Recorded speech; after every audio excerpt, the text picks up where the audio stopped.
శ్రీమతి నమః. కుంభమేళా గురించి ఈ సామాజిక మాధ్యమంలో అక్కడ తొక్కిసలాట జరిగింది, అక్కడ అగ్ని ప్రమాదం జరిగింది, అక్కడ వంతెన కూలిపోయింది, యోగి ప్రభుత్వం ఏమో రాజీనామా చేసేయాలి, అక్కడ నాగ సాధువులేమో వాళ్ళందరూ మోసం చేస్తారు. ఇవి తప్ప ఇంకేదైనా విషయాన్ని మన సామాజిక మాధ్యమంలో మాట్లాడడం ఎవరైనా వింటున్నారా? అక్కడ ఎంతమంది సాధువులు వస్తున్నారు. కొంతమంది సాధువుల రూపంలో వచ్చిన వాళ్ళు మోసం చేసే వాళ్ళు ఉంటారు, కానీ అందరూ అలాగే ఉండరు కదా. అందరూ అలాగే ఉంటారని మనం కూడా అనకూడదు. ఇది ఎందుకు చెప్తున్నాను అంటే, అరవింద గారు అని మన ఛానల్లో లైవ్ ప్రోగ్రామ్ కూడా వచ్చారు, మీరు కూడా చూసే ఉంటారు. ఆవిడ గొప్ప సాధనా పరురాలన్నమాట. ఆవిడ అక్కడికి వెళ్ళినప్పుడు ఎంత చక్కటి వాతావరణమో అంట ఆ ప్రయాగ్రాజ్లో అంతా. వాళ్ళు స్నానం చేసిన నదీ నీళ్లు కూడా ఎంత ప్యూర్గా తెల్లగా ఉన్నాయోట. ఆ నీళ్లు తీసుకొచ్చి చూపించారు, నాకు ఫోటో చూపించారు, ఎంత తెల్లగా ఉన్నాయో. మా ఇంటికి కూడా ఎవరో ఈ కుంభమేళాకి వెళ్ళిన వాళ్ళు నీటిని పంపించారు. అవి ఎంత తెల్లగా ఉన్నాయంటే మినరల్ వాటర్లా ఉన్నాయి.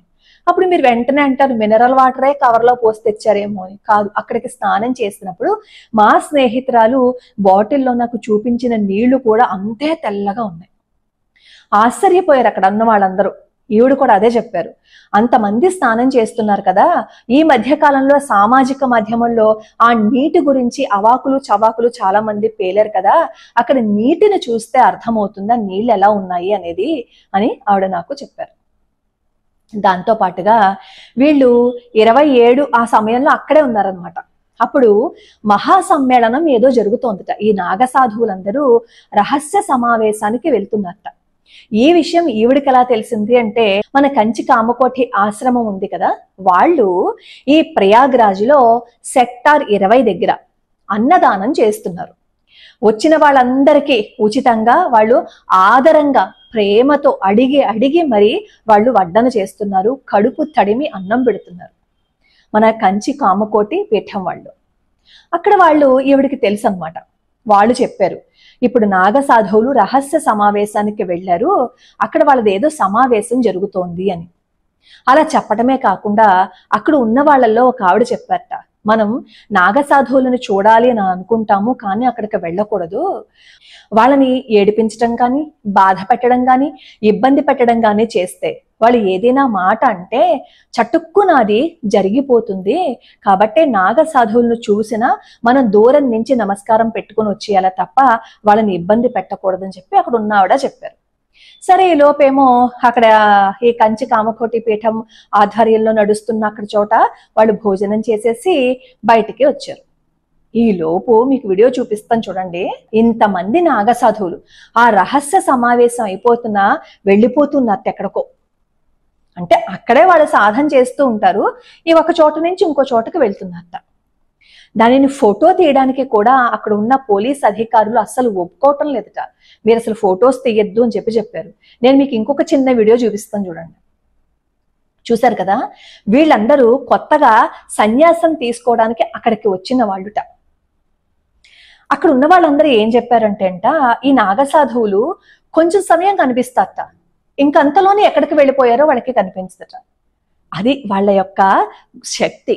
అన్ని లక్షల మంది నాగ సాధువులు అక్కడికి వచ్చేసారు. ఏ రైల్వే స్టేషన్ అయినా, ఏ బస్ స్టేషన్ అయినా ఎక్కడైనా రద్దీగా ఉన్నట్టు మనకి కనిపించిందా? ఆ రైల్వే స్టేషన్లో కానీ, ఫ్లైట్లో కానీ, బస్సుల్లో కానీ ఎక్కడైనా మనకి ఈ నాగ సాధువులు కనిపించారా? అసలు ఆ ప్రయాగరాజులో అంతమంది నాగ సాధువులు అలా వెళ్ళిపోతుంటే కనిపిస్తున్న మనకి ఈ నాగ సాధువులు మళ్ళీ కుంభమేళ అయిపోయిన తర్వాత వెళ్ళిపోతున్నప్పుడు ఎక్కడైనా ట్రాఫిక్ జామ్ అయినట్టు మనకి ఎక్కడికైనా కనిపించిందా? కనిపించలేదు కదా. వాళ్ళు ఎలా వస్తారో తెలియదు, ఎలా వెళ్ళిపోతారో తెలియదు. అంతటి శక్తివంతులు ఈ నాగ సాధువులు. చాలా మంది ఉంటారు మోసం చేయడానికి, మోసం చేసే వేషాలు వేసుకుని. ఇక్కడ నాగ సాధువులందరూ ఉన్నారు కాబట్టి ఆ వేషాల్లో చాలా మంది వస్తారు, కాదు అని నేను చెప్పటం లేదు. కానీ అందరూ అలాగ ఉండరు. అక్కడికి వచ్చేవాళ్ళు నిజంగా సాధన చేసుకోవటం కోసం అక్కడికి వస్తారు, వచ్చి ఉన్నారు కూడా. అయితే నా ఫ్రెండ్ ఇంకా ఏం చెప్పారు అంటే, అక్కడ ఎంతటి అద్భుతమైన సౌకర్యాలు అవన్నీ కల్పించారో యోగిజీ. ఏటీఎంలు, అలాగే వాష్రూమ్స్, పబ్లిక్ టాయిలెట్స్ అవి కూడా వెస్ట్రన్ మామూలుగా ఇవన్నీ కూడా ఫ్రీగానే అక్కడ వసతి సౌకర్యాలు ఏర్పరిచారట. అలానే ఆడవాళ్ళకి బట్టలు మార్చుకోవటం కోసం ఎన్నో డ్రెస్సులు చేంజ్ చేసుకునే రూమ్స్ ఎన్నో ఉన్నాయట. అక్కడ చెప్పారు నాకు ఆవిడ, అసలు ఇంత అద్భుతంగా ఎలా చేశారు అని అనిపించిందండి. మన ఇంట్లో ఒక చిన్న కార్యక్రమం జరిగితేనే మనం ఎంతో కంగారు పడిపోతూ ఉంటాం కదా, అలాంటిది అన్ని కోట్ల మంది అక్కడికి వస్తారని చెప్పి ఎంత అద్భుతంగానో వీళ్ళు ఇన్ని సౌకర్యాలు చేశారు, చాలా బాగుందండి. అలానే అక్కడ ఉన్న పోలీస్ అధికారులు కూడా ఎవరైనా ఏదైనా అడిగారు అని అనుకోండి, ఎంతో సామరస్యంగా సమాధానం చెప్తున్నారు తప్ప విసుక్కోవటం మాత్రం ఎక్కడా చూడలేదట. ఎక్కడో ఎవరో ఉంటారు, కానీ అలా విసుక్కున్న వాళ్ళది మాత్రమే మనకి వీడియో కనపడుతుంది. అది తీసుకొచ్చి మనం పబ్లిక్ లో పెట్టేసి ఇదిగో ఈ పోలీస్ ఇలా విసుక్కున్నాడు అని అంటాం. కానీ అక్కడ సేవ చేస్తున్న వాళ్ళ గురించి మాత్రం మనం ఎప్పటికీ మాట్లాడం. ఇదంతా నేను ఎందుకు చెప్తున్నాను అంటే, ఈ అవిముక్తేశ్వరానంద గారు యోగీజీ అసలు చెప్పలేదు, సాయంత్రం వరకు దాచిపెట్టారు, మేము చేసే సాధనకు అడ్డొచ్చేసింది అది ఇది అంటూ మాట్లాడారు కదా.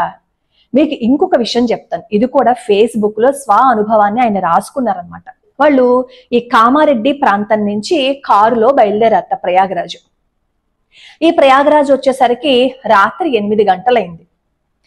వీళ్ళకి వసతి సౌకర్యం కల్పించినది, వీళ్ళ దగ్గరికి వెళ్ళాలి అంటే అసలు బాగా రద్దీగా ఉంది, ట్రాఫిక్ జామ్ అయిపోయింది, వెళ్ళడానికి వీలు లేక వీళ్ళు ఏం చేశారట, వీళ్ళ కారుని అక్కడ దగ్గరలో ఎవరూ లేని చోట ఒక చోట ఆపి ఆ కారులోనే వాళ్ళు నిద్రపోయారట. తెల్లారు లేచేసరికేమో చుట్టూ బోల్డ్ అన్ని కార్లు ఉన్నాయట. ఆ వాతావరణం కూడా చాలా అద్భుతంగా అనిపించిందిట. సాధువులు అలాగే స్నానం చేసిన వాళ్ళు ఎంతో మంది అక్కడ కనిపించేసరికి వీళ్ళకి కూడా అబ్బా ఎంత అద్భుతంగా ఉంది వాతావరణం అని అనిపించి వీళ్ళు కూడా స్నానం చేయటం కోసం బయటికి వచ్చారు. ఆ కుంభమేళా దగ్గర గంగా నది నీళ్లున్నాయట, స్వచ్ఛంగా ఉన్నట్టు తెలుసా, ఎంత స్వచ్ఛంగా ఉన్నాయో. మొన్నే ఒక అక్కర్ గే గారు ఎంత మాట అన్నారో మీరు వినే ఉంటారు కదా, ఈ కుంభమేళా నదిలో స్నానం చేసేస్తే పాపాలు పోతాయా అని ఒకళ్ళు, అక్కడేమో మలమూత్రాదులు విడిచేస్తారు, మలమూత్రాదులు విడిచేస్తే అక్కడే స్నానం చేసేస్తారా అని. ఆ మలమూత్రాదులు విడిచేస్తారన్న మాట అన్నది ఎవరో తెలుసా, స్వచ్ఛంగా మన హిందువే. మన హిందువులకే మన మీద బురద జల్లే బాగా అలవాటు ఉంటుంది బయట వాళ్ళకంటే కూడా. ఎంతసేపు మనం బయట వాళ్ళని అనుకుంటాం కానీ మనలో మన వాళ్లే ఉన్నారు బురద జల్లడానికిను మన హిందూ ధర్మాన్ని నాశనం చేసేయడానికి. అయితే నాకు ఈ అరవింద్ గారు చెప్పారు, ఎంతో మంది కూడా అక్కడ గంగా నది ఎంత అద్భుతంగా ఉందో చెప్పారు. సరే వాళ్ళేమో గంగలో స్నానం చేయడానికి వెళ్తున్నప్పుట చూడండి, యోగి ఆదిత్యనాథ్ గారి ప్రభుత్వం ఏం చేసిందో తెలుసా, గంగా నదికి వెళ్ళడానికి స్నానం చేయడానికి ఆ నడవడానికి వీలుగా మందపాటి ఇనుప షట్టర్స్ ని వేసట, రేకుల్ని వేసట నడవడానికి వీలుగా. అప్పుడు ఆయన గుర్తొచ్చిందిట, తిరుపతిలో కాళ్ళు మాడిపోతాయి తెల్ల రంగు వేయమంటే అప్పుడు ప్రభుత్వం ఎంత బాధపడింది అనేది గుర్తుకొచ్చి యోగి ఆదిత్యనాథ్ గారికి నేను నమస్కారం చేసుకున్నానని చెప్పి ఆయన పోస్ట్ లో రాశారు. వీళ్ళ స్నేహితులు వీళ్ళేమో 28వ తారీఖున ఈ కుంభమేళాల దగ్గర ఉన్నారనమాట. వీళ్ళ స్నేహితులు ఇంకా 2 రోజుల ముందే అక్కడికి వచ్చేసారనమాట. వీళ్ళు స్నానం చేసేసి మళ్ళీ కారు దగ్గరకు వచ్చేసరికి వీళ్ళ కారు 9వ సెక్టార్ దగ్గర ఎక్కడో ఉందని చెప్పారు, నాకు అది గుర్తులేదు. అక్కడ నుంచుని కారులోంచి వాళ్ళు చూస్తూ ఉంటే అక్కడ నదిలో ఎవరోట ఆ సేఫ్టీ జోన్స్ ఉంటాయి కదా, స్నానం చేయటం కోసం ఇనప గొలుసులు అవి కట్టేస్తుంటారు కదా, ఒక ఆకతాయిగాడు ఏం చేశాట, ఆ గొలుసుని ఇంకా ముందుకు జరిపేస్తాడట. ముందుకు జరిపేస్తే పొట్టిగా ఉన్నవాళ్ళు గాని ఇంకా ఆ చివరన ఆ సేఫ్ జోన్ ఉంది కదా అని ముందుకు వెళ్తే ఏ ప్రమాదం జరుగుతుంది? ఇలాంటి ఆకతాయి వెధవలు చేసిన పనుల వల్లే కదా ఇలాంటి దుర్ఘటనలు అవన్నీ జరుగుతూ ఉంటాయి. ఈయన తిట్టట, ఆ కారులో వచ్చిన ఆయన తిట్టట, అలాంటి వెధవ పని చేస్తున్నావు ఏంటని చెప్పి తిడితే ఆ సమయానికి దాన్ని వదిలేసి మళ్ళీ ఈయన బయటకు వచ్చేసిన తర్వాత మళ్ళీ వెళ్ళి దాన్ని మళ్ళీ ముందుకు జరుపుతున్నట్ట. అలాంటి వెధవలు చేసే పన్ను వల్ల దుర్ఘటనలు జరిగితే ఆ తప్పంతా మళ్ళీ తీసుకెళ్లి ఎవరి మీద వేస్తాము అంటే ప్రభుత్వం మీద వేసేస్తాం అనమాట. వీళ్ళ స్నేహితులేమో ఫోన్ చేసి మీరు ఎలా ఉన్నారు అని అడిగారట. మీరెలా ఉన్నారు అని అడిగారేంటి అని చెప్పి అనుమానం వచ్చి, ఏమంటే అలా అడుగుతున్నారు, మేము బాగున్నాం చక్కగా ఉన్నాం, ఇక్కడ వాతావరణం కూడా చాలా బాగుంది అంటే అప్పుడు ఆయన చెప్పారట, తొక్కిసలాట జరిగింది మీకు తెలియదా అని. తెలియదండి, చాలా చక్కగా ఎంత ప్రశాంతంగా ఉందో మాకు అసలు తెలియనే తెలియదు అని చెప్పారట. అప్పుడు ఆయన ఆ పోస్ట్ లో రాశారు, నిజంగా అక్కడ దుర్ఘటన జరిగింది అని అక్కడే ఉన్న మాకు కూడా తెలియలేదు, బహుశా ఆ ప్రభుత్వం ఏం చేశారు అంటే ఇది అందరికీ తెలిసిపోతే ఇంకా తొక్కిసలాట జరిగితే ఇంకెక్కువ ప్రాణ నష్టం జరగచ్చేమో అని చెప్పి అక్కడికి వచ్చిన భక్తులని మీరు రాకండి, ఇక్కడ తొక్కిసలాట జరిగింది అని ఎవరికీ చెప్పలేదు. చక్కగా ఏ కార్యక్రమాలు ఏవి వాళ్ళు చేసుకునేవి చక్కగా జరిగిపోతున్నాయి అంటే ఎంత ముందు చూపుతో ఆలోచన చేశారు అక్కడి ప్రభుత్వం అని చెప్పి వాళ్ళు చెప్పారనమాట. ఇప్పుడు చెప్పండి, ఓ ఆ విముక్తేశ్వరానంద గారు చెప్పలేదు ఓ తెగ అరిచేశారు కదా. యోగి ఆదిత్యనాథ్ గారి ప్రభుత్వం అలా అందరినీ కంగారు పెట్టేసి ఉంటే ఇంకాస్త తొక్కిసలాట జరిగేది. అప్పుడు ఏమై ఉండేది? అది కూడా ఆలోచించకుండా అలాంటి విషయానికి కూడా యోగి ఆదిత్యనాథ్ గారి ప్రభుత్వం మీద బురద చల్లేశారు. ఇంకొక సంఘటన చెప్తాను చూడండి. జాన్ నికోలస్, ఆయన పోలండ్ నుంచి వచ్చారట. ఆయన ఒక జర్నలిస్టు. ఈయన స్నేహితుడు రాశారనమాట, ఈ జాన్ నికోలస్ స్నేహితుడు రాశారనమాట ఫేస్బుక్ లో ఈ విషయం అంతా. అయితే ఈ జాన్ నికోలస్ ఏమన్నారు అంటే ఆయన స్నేహితుడిని రా మనం అన్ని చూసుకుని వద్దాము అంటే ఆయన స్నేహితుడు అన్నట్ట, నికోలస్ స్నేహితుడు, బా నువ్వంటే జర్నలిస్ట్వి, నువ్వు ప్రతి చోటకి వెళ్తావు, నేను రాలేను, నా వల్ల కాదు అని చెప్పారట. కాదు నువ్వు కూడా నాతో పాటు రా అని చెప్పి తీసుకువెళ్ళారట. అక్కడ ఆ పరిసర ప్రాంతాలన్నీ చూసుకుంటూ అక్కడ ఉన్న వాళ్ళందరినీ ఎంక్వైరీ చేశారట. మీరు ఎందుకు వచ్చారు, ఏం చేశారు అంటే చాలా మంది చెప్పారట మేము మోక్షం కోసం వచ్చామని చెప్పారట. ఒక టీ షాప్ కి వెళ్ళి వాళ్ళు టీ తాగారట. టీ కప్పు 10 రూపాయలు. వీళ్ళిద్దరు వెళ్ళారు కదా, 50 రూపాయలు నోట్ ఇచ్చారు. 20 రూపాయలు అయింది కదా ఇద్దరు తాగితే. ఆ అమ్మాయి ఏం చేసిందంటే 30 రూపాయలు తిరిగి ఇచ్చేస్తే ఈ నికోలస్ గారు అన్నట్ట పర్వాలేదు నీ దగ్గర ఉంచుకో అని చెప్పారట. అప్పుడు ఆ అమ్మాయి అందుట అవసరం లేదండి, 20 రూపాయలు అయింది, 30 రూపాయలు మీరు తీసేసుకోండి అంటే లేదు నువ్వు ఉంచుకో అంటే లేదు వద్దు నాకు అంటే నువ్వు ఎందుకు వద్దంటున్నావు అని చెప్పి ఈ జర్నలిస్టు అడిగారనమాట. అడిగితే ఆ అమ్మాయి చెప్పిన సమాధానం ఏంటో తెలుసా? నాకు ఇల్లుంది, మాకు అన్నీ ఉన్నాయి, మా వ్యాపారము ఈ టీ అమ్ముకోవటమే, కానీ 144 సంవత్సరాలకి ఒకసారి వస్తుంది కుంభమేళ. ఇక్కడికి వచ్చి స్నానం చేసిన వాళ్ళకి మాత్రమే కాదు, ఇక్కడికి వచ్చిన వాళ్ళకి సేవ చేసుకున్న అత్యంత పుణ్యమని నేను విని ఇక్కడికి వచ్చాము. మేము ఒక టీ కొట్టు నడుపుతున్నందుకు మాకు మినిమం మాకు వచ్చేది చాలు, అంతకు మించి మాకు అవసరం లేదు, మేము కూడా పుణ్యం సంపాదించుకోవటం కోసమే వచ్చాము. ఈ గాలి ఈ వాతావరణంలో ఇంతమందికి సేవ చేసుకునే అవకాశాన్ని మాకు భగవంతుడు ఇచ్చాడు అని చెప్పి ఆవిడ ఇంకా చాలా ఏవో చెప్పారట. కానీ ఈ నికోలస్ గారి స్నేహితులు మాత్రం ఇవి మాత్రమే రాశారు. టెంట్కి వచ్చేసిన తర్వాత ఈ నికోలస్ గారు ఏడ్చారట. ఎందుకో తెలుసా? నేను సిరియా, బాగ్దాదు ఇలా ఎన్నో ప్రదేశాలకు వెళ్ళాను, ఎన్నో ప్రదేశాలకు వెళ్ళినా గానీ నాకు ఇలాంటి అనుభవం ఎదురవ్వలేదు. ఇక్కడ మాత్రమే నాకు ఇలాంటి అనుభవం ఎదురైంది. ఇంత చలిగా ఉంది కదా, నేను స్నానం చేయకూడదు అని అనుకున్నాను, కానీ ఆ అమ్మాయి నా కళ్ళు తెరిపించింది. ఆ అమ్మాయి మాటలు విన్న తర్వాత నేను అక్కడికి వెళ్ళి స్నానం చేయాలని అనుకుంటున్నాను అని చెప్పి ఆ జాన్ నికోలస్ గారు ఆయన చెప్పారు. ఒక సామాన్యురాలు అక్కడ టీ అమ్ముకోవడం కోసం వచ్చిన ఆవిడ కూడా అక్కడ కుంభమేళా యొక్క పవిత్రతను గురించి, అక్కడ యోగి ఆదిత్యనాథ్ గారి ప్రభుత్వం గురించి చాలా అద్భుతంగానే తన మాటల్లో చెప్పింది. కానీ మనం మాత్రం అక్కడ చేసే ఏర్పాట్లని, అక్కడ జరిగే సంఘటనల్ని ఎంత బురదకి ఈడ్చేయాలో అంత బురదకి ఈడ్చేస్తున్నాం. ఎన్నో దేశాల నుంచి ఎన్నో దేశాల ప్రతినిధులు మన దేశం కోసం ఎందుకు వచ్చారో తెలుసా?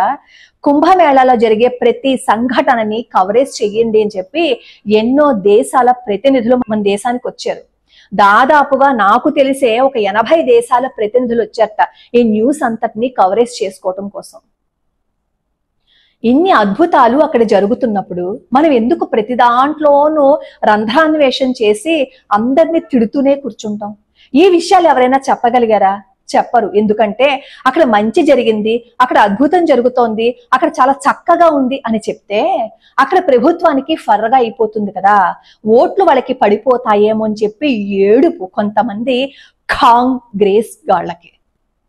ఎంతసేపు వాళ్ళకి కొమ్ము కాసుకుంటూ కూర్చున్నారు అని అనుకోండి, హిందువులుగా మనం బ్రతకం. నాకు కింద కామెంట్లు పెట్టేవాళ్ళు కూడా ఇంకాపమ్మ యోగి భజన అంటున్నారు.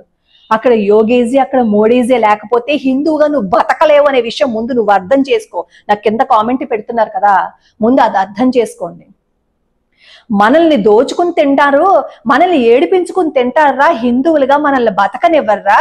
మన ధర్మం కోసం మాట్లాడండి అంటే కాషాయ వస్త్రం వేసుకున్న వాళ్ళ దగ్గర నుంచి హిందువులు అని చెప్పుకుంటున్న వాళ్ళు కూడా హిందూ ముసుగు వేసుకుని బురద జల్లడానికి ప్రయత్నిస్తున్నారు చూసారా. అంతకంట దౌర్భాగ్యమైన స్థితి మనకు ఉంటుందా ఇంకోటి? ఇది మన దరిద్రం అంటే. లోకా సమస్త సుఖినో భవంతు, సర్వే జనా సుఖినో భవంతు.